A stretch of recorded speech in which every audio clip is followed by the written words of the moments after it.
welcome everyone to our gathering this evening at this lovely church once more. It's good to, hi Matt, it's good to be here again, and I think we're all just saying, how can it be that for those of us who've been a number of years, how is it that we're here again? The year has gone. For some of you, it's the first time that you've been part of this event, and we welcome you warmly. It's a gentle, kind, caring event where we are all remembering the people who we've loved but see no longer. We're thankful to St Andrew's Church for hosting us once again, and as ever, the display around the church is interesting. I think there's something of Narnia going on here, but it's always lovely to be here. The orders of service are in rather short supply. I'm really sorry. So if you are with somebody and you can share, really appreciate that. And also, if you really want to take the order away with you afterwards, please do. But if you equally can leave it behind, we'd appreciate it. We've got one more event to go on Wednesday, and we need the orders of service. But by all means, take it with you if you want a keepsake of tonight. Refreshments are being served at the back of the church after the service, and please stay if you're able to chat with us, chat with each other, and spend that time. It's usually quite a precious time just to connect with people.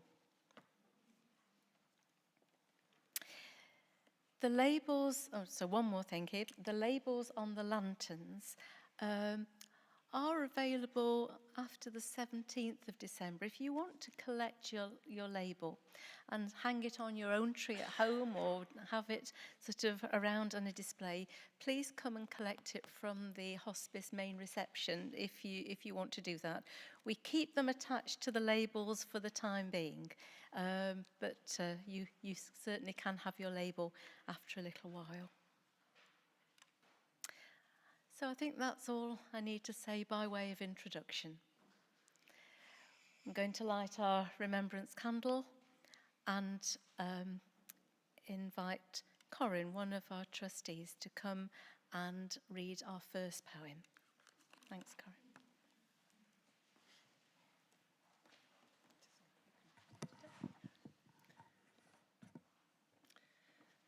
Their light shines on. Our loved ones leave behind a light that will never dim or fade. It's kept bright by the love we feel and the memories we've made. It can warm us like a candle's glow and help bring comfort too. And no matter where you go, you'll find it's always close to you.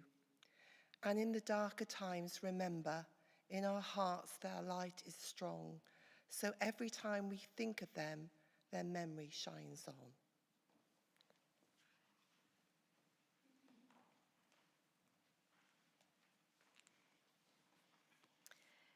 So I invite you to stand as we sing our first hymn, a hymn written for an event such as this, Lights of Love in the Night.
take time now to remember and to hear the names of our loved ones and to light candles in their memories. So if you wish, when you hear the name of your loved one, please bring one of the little tea lights that you should have found on your seat. And if you'd like to light it at the candle table. If you haven't got a candle, there are some extras up here. If you haven't given a name in, but you're here either from the church or maybe from the music group, and you'd like to remember somebody, then please do come up and light a candle as well. So I'm going to read the lines of a poem, and in between those lines, we'll hear the names. Every stage of grief has its season, and every facet of loss has its time. A time for disbelief and a time for harsh reality. A time to know and a time to be consumed by unknowing. A time for clarity and a time of uncertainty. A time for public smile and a time for private tears.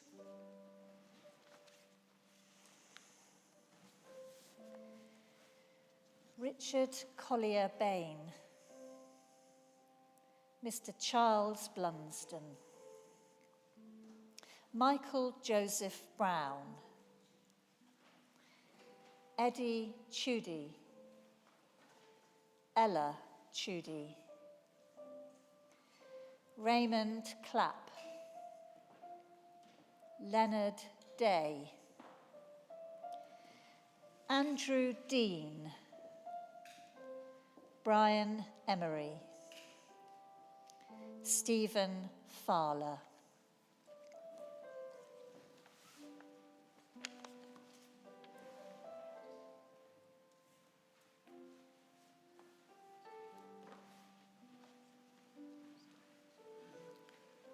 A time to be thankful and a time of regret. A time of giving up and a time of going on. A time of living half a life and a time of wanting to live again. A time of then and a time of now. A time to feel hopeless and a time to be positive. A time of looking forward and a time of looking back. A time of faith and a time of doubt. A time for holding on and a time for letting go.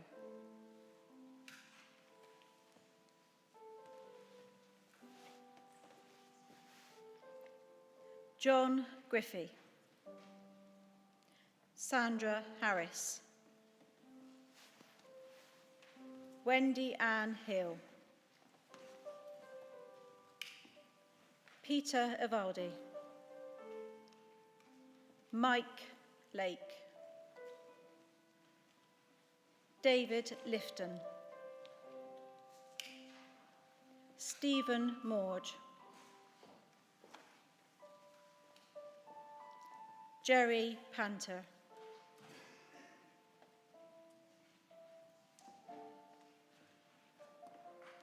John Richards, Bob and Bridie Salt.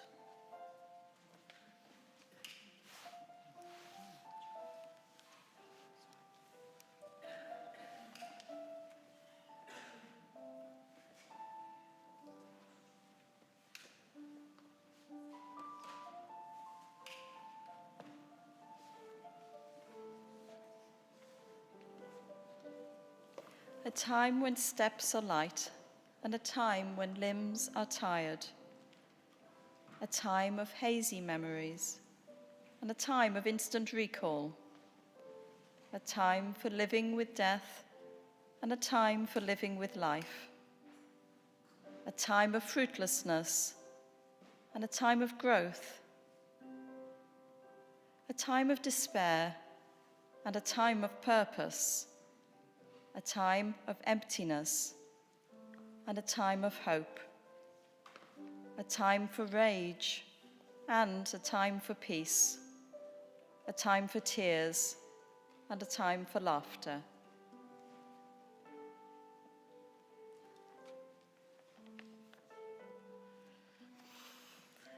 Granny Sargent and Grandpa Sargent, Mary and Neville Sargent, Mavis Shaddick, Robert Shaddick, Dennis Slay, Kevin Southworth, Brian Webb, Martin Willis, Russell Scott.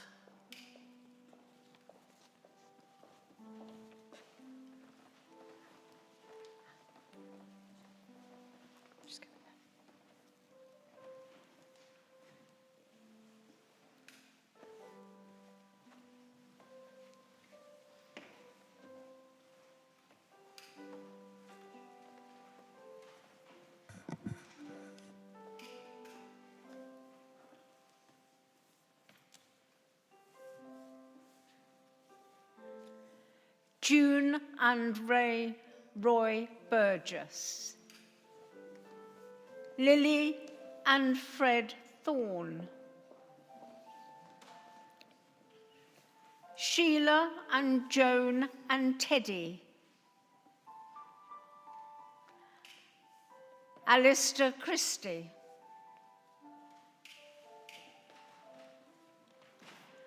Brian Veal, Wendy Perham,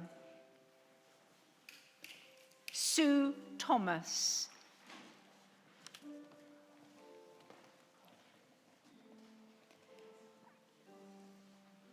A time of remembering hard times and a time for remembering joy.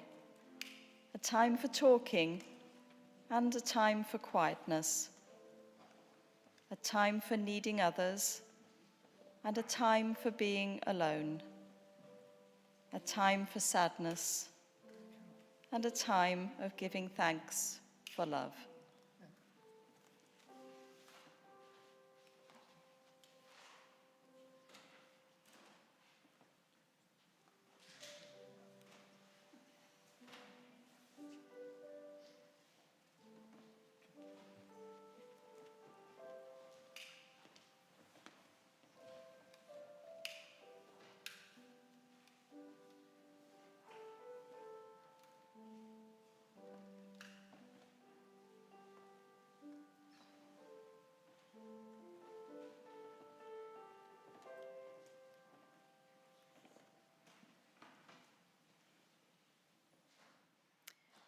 We're really pleased this evening to have the Monday Melodies with us. Monday Melodies are a group who meet on a Monday and have been taking part in this event for a number of years now. We're delighted they're going to sing for us tonight. Thank you. Thank you.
This reading is called Christmas from the Heart. I heard your voice in the wind today, and I turned to see your face. The warmth of the wind caressed me as I stood silently in place. I felt your touch in the sun today, as its warmth filled the sky. I closed my eyes for your embrace, and my spirit soared high. I saw your eyes in the window pane as I watched the falling rain. It seemed as each raindrop fell, it quietly said your name. I held you close in my heart today. It made me feel complete. You may have died, but you are not gone. You will always be part of me. As long as the sun shines, the wind blows, the rain falls, you will live on with me forever, for that is all my heart knows.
Well, thanks to the Monday Melodies, and every year the number of people who come to sing gets more and more. Thank you so much for your contribution. Just manoeuvre this microphone a bit. Every year I say the same thing to my family around September. I'm not going to get involved with Strictly this year. No, it holds no appeal to me whatsoever. It's not going to happen. I don't want to waste my Saturday evenings for the next 3 months watching people I don't know learn to dance dances and make a bit of a mess of it a lot of the time. I'm not going to do it. Well, I usually last about 2 or 3 weeks. And I think, I'll just give it a go. I'll have a look at it. And before too long, I'm in. I'm hooked. And I don't know many of the contestants. The judges' banter gets a bit boring, really. It's all a bit of a thing, isn't it? But it's a connection for a while, and it works. Except it's not really real, is it? It's not a connection. I don't know these people. I get sucked in for 3 months of the year. To what end? It's an empty thing, really. But there we are. It's not a connection that's real. This train of thought was kind of triggered a few weeks ago when I was sitting with a patient's husband. His wife had died in our inpatient unit earlier this year. And he spoke with such warmth about the connection he felt with the hospice. He said, it's like being part of a family. The community nurse that came to see me at home, the care of the inpatient staff, my support at the funeral, the bereavement support that now the family are getting. It just feels like such a connection, and it's made all the difference. And it was very real. These kind of things have been said to me for the 20 years that I've been working at the hospice. And as I head into retirement next year, I'm very much aware of the connections that have been made as part of my life with the hospice. And this is true for many of us who work or volunteer for our organisation. This includes one of our very dear colleagues, John Bailey, who also retired last week. And his connections go way back before mine. In our St. Paul's service, when we read all of the names we're remembering, one of the names that we heard was the name of Mary Armstrong. Mary was one of our founder members. In fact, she was really the core of our foundation. She died earlier this year, and some of us attended her memorial service, and we heard about her connection with us. Without Mary, I think it's true to say that the hospice may well never have existed, certainly in the format that it does. She had a vision 40 years ago of a hospice movement serving this local area. She used her connections to make things happen. She was a bit of a force to be reckoned with, she really was. She was on my interview panel 20 years ago, and I was quite terrified. However, I didn't need to be because she was just such a wonderful lady. She had a gift, and her gift was making connections. And so in the attempt to kind of get the hospice going, she reached out to so many people. Whether you were a plumber, electrician, whether you could make tea, bake cakes, whether you had money. And she reached out to those businesses and people in our local area who were willing to give a donation to get things going. Whether you were a mayor, a Lord Lieutenant, whether you were a local business person, no one was safe from Mary's reach. And we were just delighted that to hear so many lovely stories told at her memorial service. I speak of Mary because these connections mattered then and they matter now to us all. We need connections as human beings to function, to kind of get our bearing in life, to be nurtured and supported. Interactions matter, connections matter. When life is good, someone to laugh with and tell a joke with and have a day out with. But more importantly, connections matter when times are hard and we're sad and life is difficult. But sometimes when we are grieving and when we're sad, we forget those connections and we close our doors and we shut people out. We don't allow people in, those people who could give us comfort and sustenance to face each day. And it's understandable. The pain we feel in grief is so overwhelming. It's a very human reaction. I've been very minded preparing for this service this year of the many people who have attended our events over the years that I've been running them with our team. There are some people who stay connected with us for many years. Some of you have been several times to this event. There was a family at one of our services earlier last week, and we've had a connection with them for over 14 years. And every year I have a photo taken with the two little children who are gradually now my height. It's a great connection. And there are many others who are just feeling their way. This is the first time that you've come and lit a candle to remember someone you love. And there are others who can't be with us, who are thinking of us tonight, no doubt. People who have that sense of connection in spite of their absence. We need good connections to support us when life is hard and unbearable at times.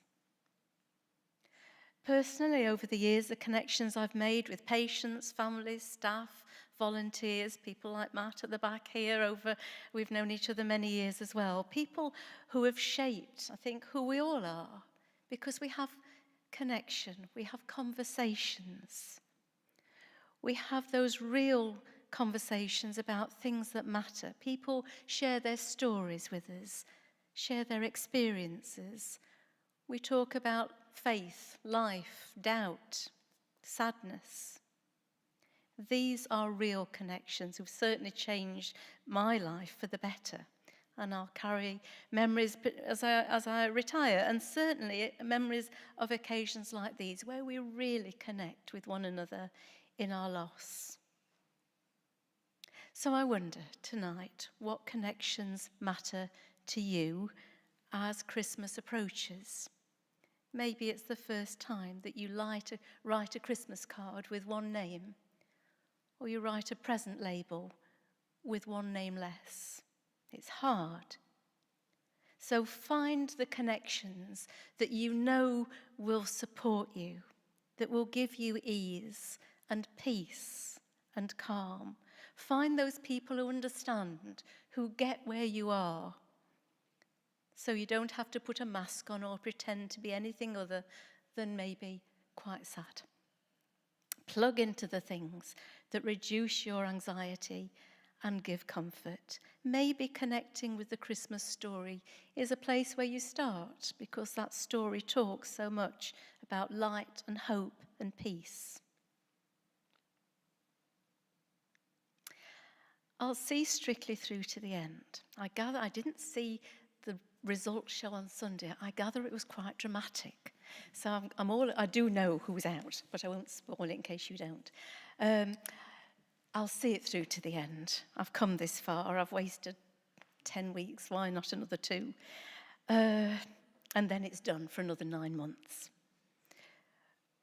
Whatever lies ahead,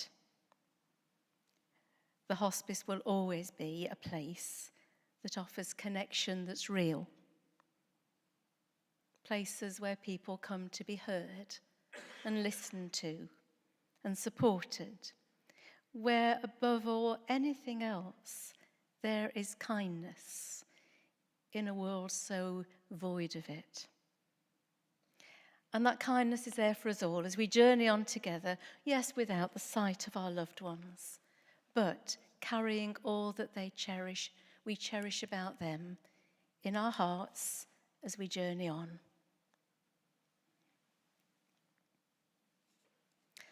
Going to invite Katie to come and share our reading now. Thanks, Katie. You'll need the mic a bit higher.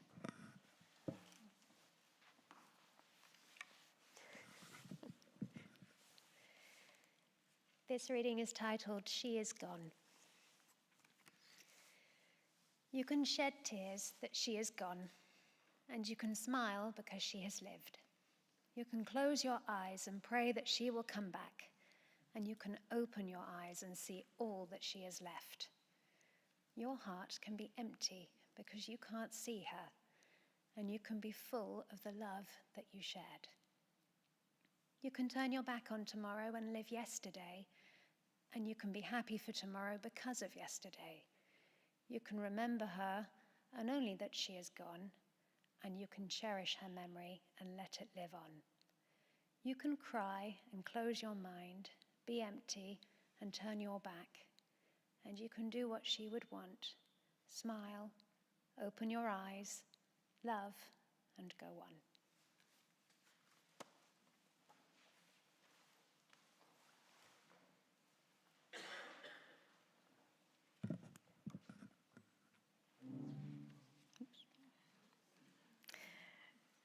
As we come towards the end of our time together, we're going to sing one more song and then, invite you to stay for refreshments if you're able. The words of our next song, actually written by my husband and myself, we've had a tough year too. We've had two bereavements in our family that have left us very sad at this time of year. And we were just trying to think of how to express that loss that we might share. So these go to the tune of Once in Royal David City. Please stand to sing.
Please be seated.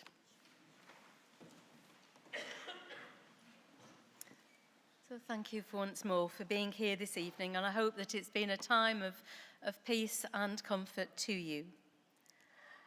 And share some words of blessing. May the hope and light of the Christmas season fill your hearts and minds with strength and peace.